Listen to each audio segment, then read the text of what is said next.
niño de nadie que buscándose la vida desluce la avenida y le da mala fama a la ciudad. ¿Por qué se les aplicaron estas penas? ¿Por qué se decidió? Porque un tribunal de menores, como el Tribunal Oral de Menores 1 de la capital federal, en abril del 99, decidió aplicar una pena de prisión perpetua por primera vez en la historia argentina a personas que habían cometido delitos graves antes de los 18 años de edad. Yo trato de imaginar o de plantear algunas de las razones. Estábamos en el año 99, había una campaña electoral, una campaña por la gobernación de la provincia de Buenos Aires, en la cual el candidato era el entonces vicepresidente de la Nación, el señor Carlos Rucauf. Su campaña era encabezada bajo la consigna de meterle bala a los delincuentes y que los delincuentes deben pudrirse agarrados a los barrotes de las celdas. Y algunos, los de más edad cercana a la mía, podrán recordar que en ese contexto se dio la masacre de Ramallo. En el contexto de meterle bala a los delincuentes, en un caso en que hubo un asalto a un banco, el Banco de la Provincia de Buenos Aires, en la sucursal de Ramallo, no solo se le metió bala a los delincuentes, sino que se le metió bala a los rehenes también, y se mató delincuentes y rehenes. Y los delincuentes que habían sobrevivido luego fueron asesinados en la comisaría, ¿no? Digamos, los detuvieron y luego aparecieron colgados. Varios años después se comprobó que esa muerte no había sido voluntaria, como todos presumíamos, sino que había sido provocada. Porque todas las sospechas dejaban entrever que había habido una zona liberada por parte de la propia policía y que la masacre tenía que ver con tapar justamente esa zona liberada. Entonces, este era un contexto, año 99, en ese contexto se aplican por primera vez estas condenas. Las otras condenas que todavía siguen cursándose, por decirlo de alguna manera, fueron aplicadas en la provincia de Mendoza. Y esto encierra una paradoja. Mendoza es la primera provincia que sancionó una ley de protección integral de los derechos de niñas, niñas y adolescentes, lo cual es presentado por los mendocinos o por, digamos, las autoridades de Mendoza como uno de sus logros históricos. Es verdad, es la primera provincia que sancionó una ley de protección integral. Y es la provincia que tiene más condenas a prisión perpetua en nuestro país. En la Cámara Penal de Menores de Mendoza aplicó en total 3 condenas a prisión perpetua a jóvenes que cometieron sus delitos antes de los 18 años de edad.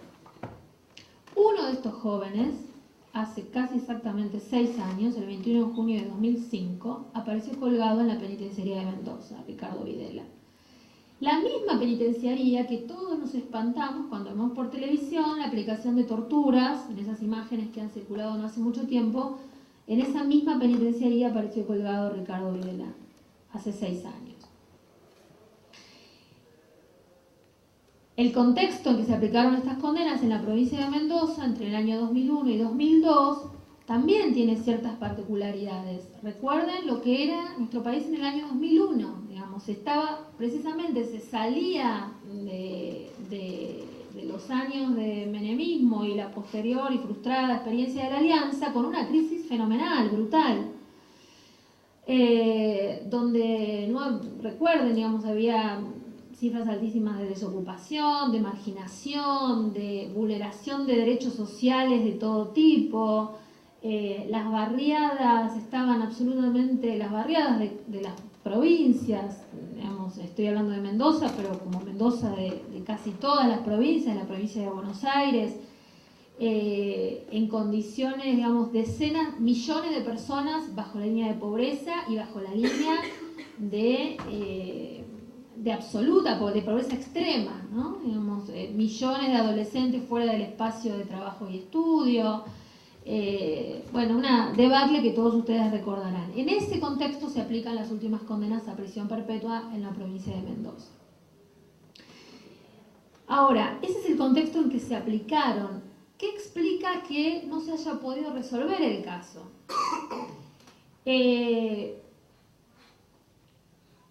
muy difícil de entenderlo, porque en estos casos han intervenido a lo largo de estos años muchas instituciones públicas.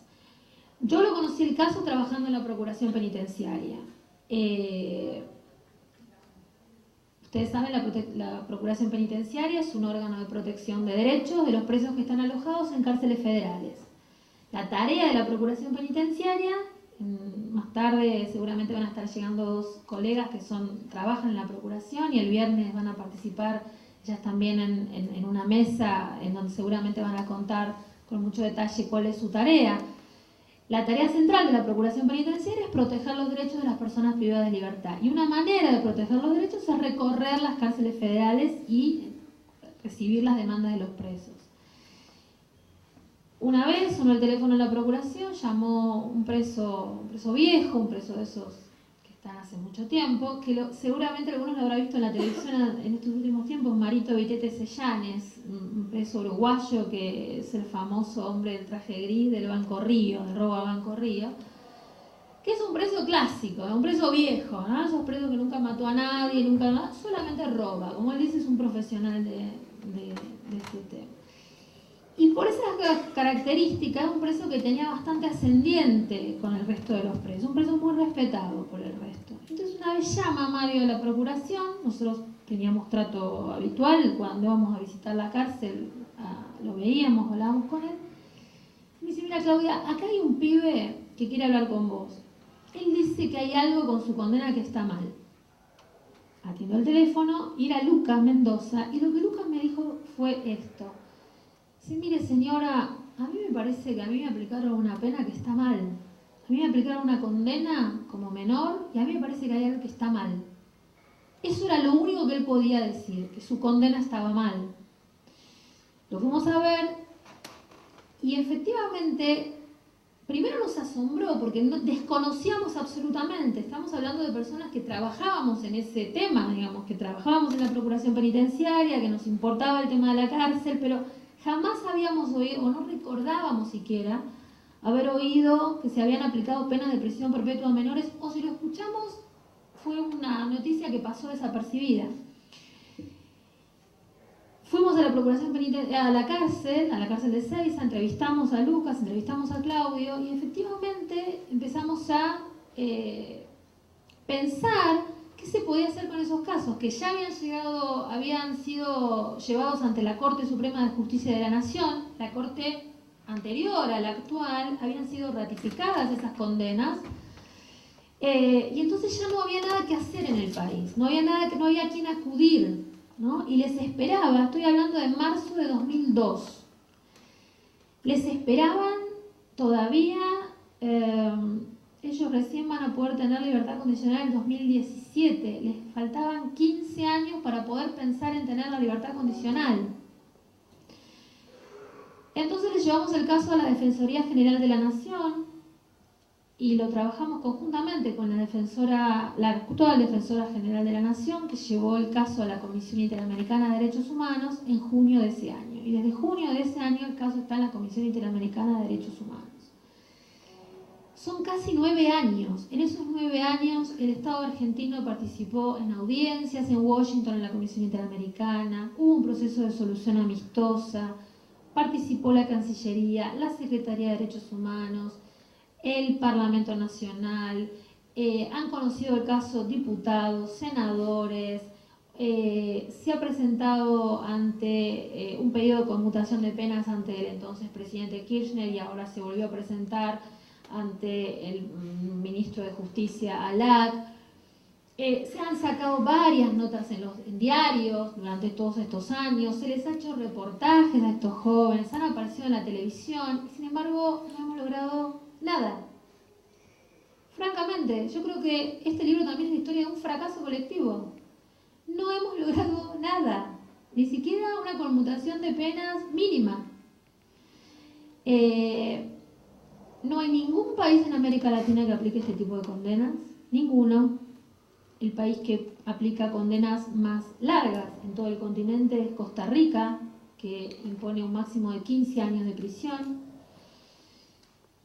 En los últimos años En México, algunos estados mexicanos empezaron también a establecer penas de 20 años. En México, a diferencia de nuestro país, los códigos penales también son estaduales, o sea, hay estados que pueden tener un máximo de pena de 20 y otros pueden tener un máximo de pena de 5, y así es, digamos, los estados mexicanos que tienen más dificultades con el narcotráfico y entienden que una manera de combatir el narcotráfico es aumentar las penas, entonces algunos de esos estados han aumentado hasta 20 años. Pero esto ha sido en los últimos años. El resto de los países del continente, los países con los que nos sentimos más cerca, los países del UNASUR, por ejemplo, Brasil tiene un máximo de 5 años de pena. 5 años.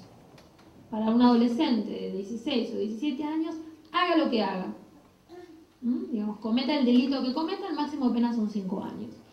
Ningún país europeo aplica más penas de 10 años de prisión como máximo de la Europa continental.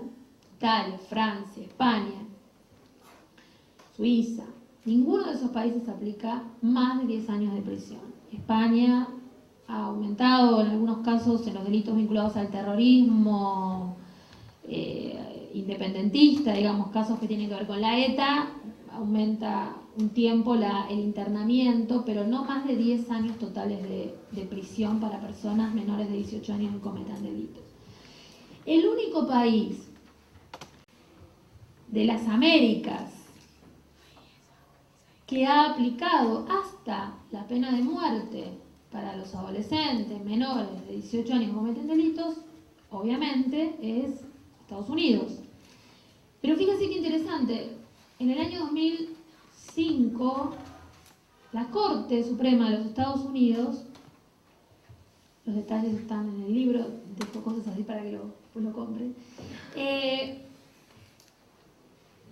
dictó un fallo justamente en el que dice que ya no se le puede aplicar pena de prisión perpetua a los menores, a los que cometan delitos antes de los 18 años de edad, considerando que por ser menores de 18 años de edad justamente tienen que recibir un trato diferente al de un adulto. Quiere decir que en nuestro país en este momento estamos peor en cuanto a respuesta punitiva con los menores de 18 años de edad que los propios Estados Unidos, porque la pena más gravosa que ellos tienen, que es la pena de muerte, ya no la aplican a sus menores de 18 años. Y nosotros seguimos manteniendo jóvenes condenados a prisión perpetua cumpliendo esa pena que es la más gravosa, la más grave, la descarga punitiva más alta que hay en nuestro Código Penal. Estamos dando una respuesta todavía más brutal que los Estados Unidos, que son sin duda el país más brutal en estos términos y en otros, pero por lo menos en estos.